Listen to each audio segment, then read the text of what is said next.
bagaimana Kelurahan Jabeng Kidul bisa mereplikasi, kok dia bisa dapat proklim dan Kelurahan Berseri. Intinya Tipsnya. Intinya mindset kita dan perlu kita tanamkan juga. Dan ini juga saya sampaikan kepada warga, bahwasanya tidak ada ruginya kita tuh peduli dengan lingkungan. Betul.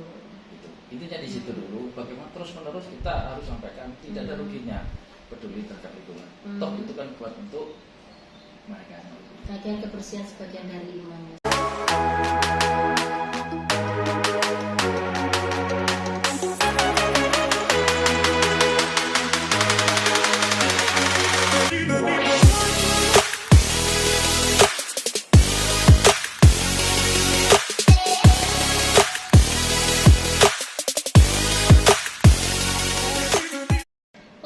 Podcast Ngontel Yuk, ngobrolin tentang lingkungan yuk bareng Dinas Lingkungan Hidup Kota Probolinggo.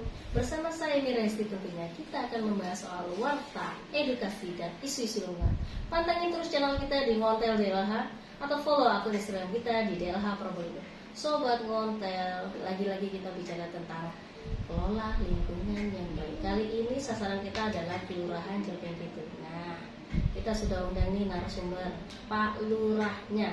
Siapa lagi kalau bukan Bapak Muhammad Lutfi SSTP. Oke, Mas Lutfi, apa kabar? Selamat pagi. Selamat pagi. Oke, gimana kabar hari ini? Alhamdulillah baik. Di awal Januari ini, refresh 2023, bagaimana semangatnya untuk bekerja bagi pemerintah kota? Apakah sudah ada inovasi-inovasi?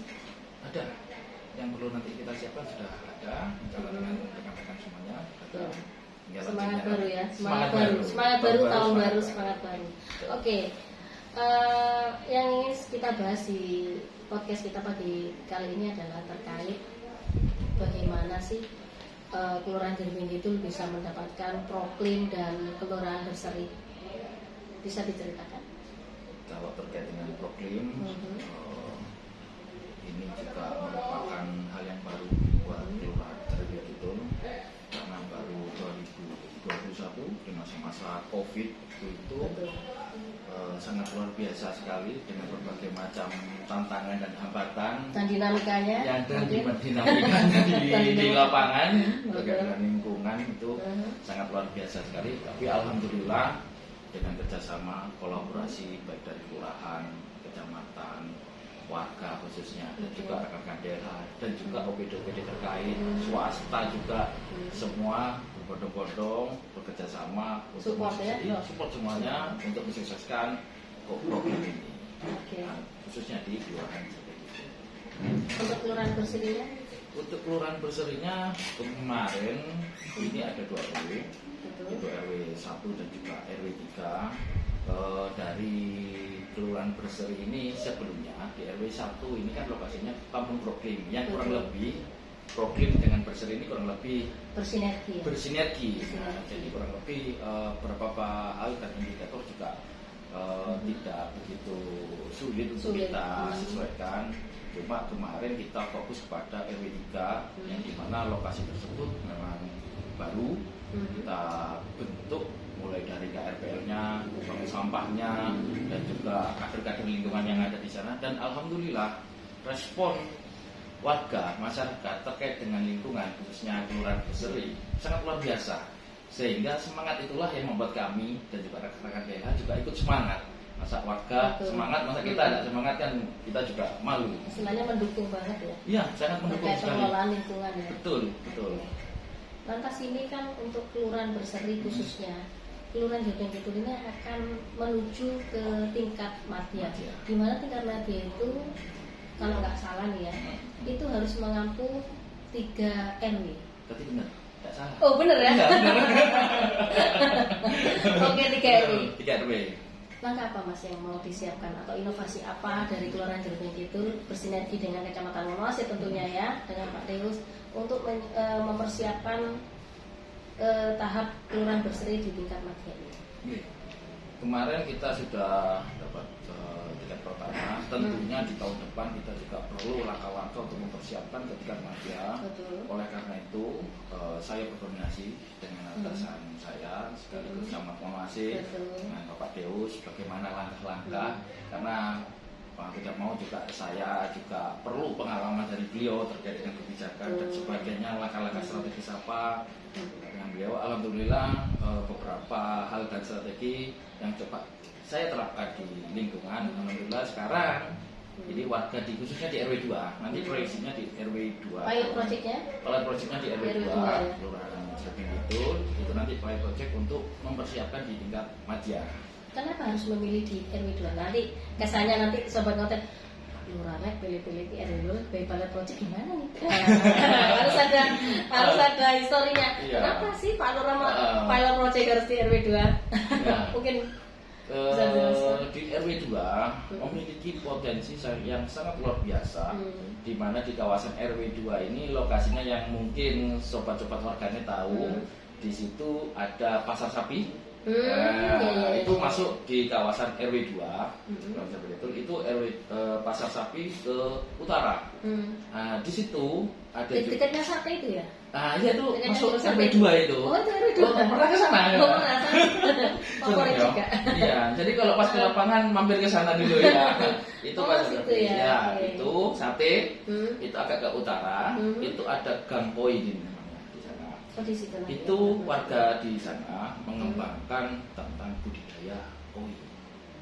Mulai dari pembenihan, pemijahannya, kemudian sampai dengan pengembangan pemasarannya, semuanya ada di sana. Dan bekerja sama dengan komunitas koi Kota Probolinggo maupun di Jawa Timur. Gitu. Jadi mereka punya keunggulannya di situ. Keunggulannya di situ. Lantas ini kalau sudah ya bismillah lah ya sobat ngoten. Kalau misalkan Jrebeng Kidul ini dapat nih kelurahan berseri tingkat madya. Amin. Apakah akan berlanjut ke tingkat mandiri dengan tantangan lebih berat membina 4 RW? Gimana Pak?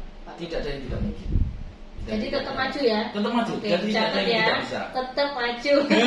Kelurahan Jrebeng Kidul tidak mau berhenti stepnya di tingkat madya. Jadi dia tetap inovasinya tetap berlanjut di tingkat mandiri nanti Pak ya. Tetap mohon dukungan semuanya. Ya, karena tidak bisa, karena ada satu hal.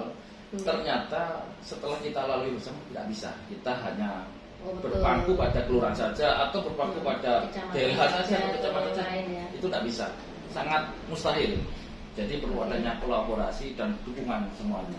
Bisa dibocorin nggak kira-kira langkah utama yang mau diambil karena Pak Lutfi adalah lurahnya, kira-kira langkah progres apa nih yang mau diambil duluan di tingkat mandiri? Bisa dikasih bocoran sedikit aja? Oke. Mandiri atau madya dulu nih? Mandiri nih, saya cerita mandiri. Kalau misal madya ini Bismillah tahun depan ya bisa diraih, kan otomatis ke tingkat yang lebih tinggi di mandiri.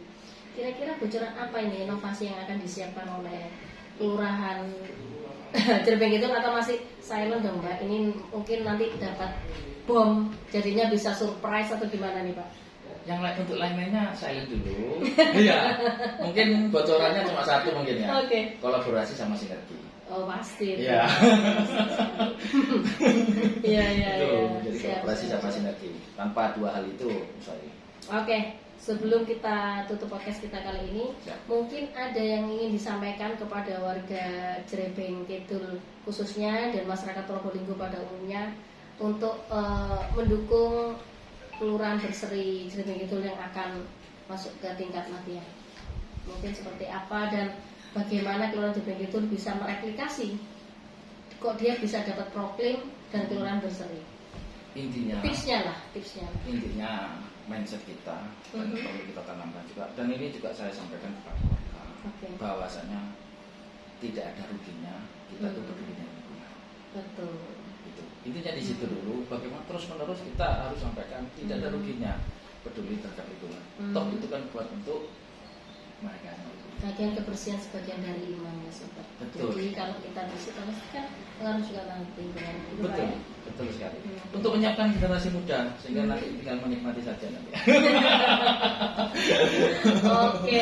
Siap. Oke, menarik sekali sobat kita podcast kita dengan Lurah Jrebeng Kidul. Mungkin nanti kita akan bisa podcast langsung ke sana saat beliau mendapatkan kelurahan berseri tingkat madya. Kita diundang ya. Amin. Siap. Untuk podcast ke sana.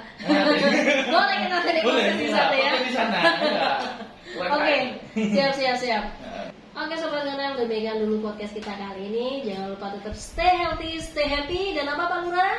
Binglok ngerodok, noase sayong dulu. Dah.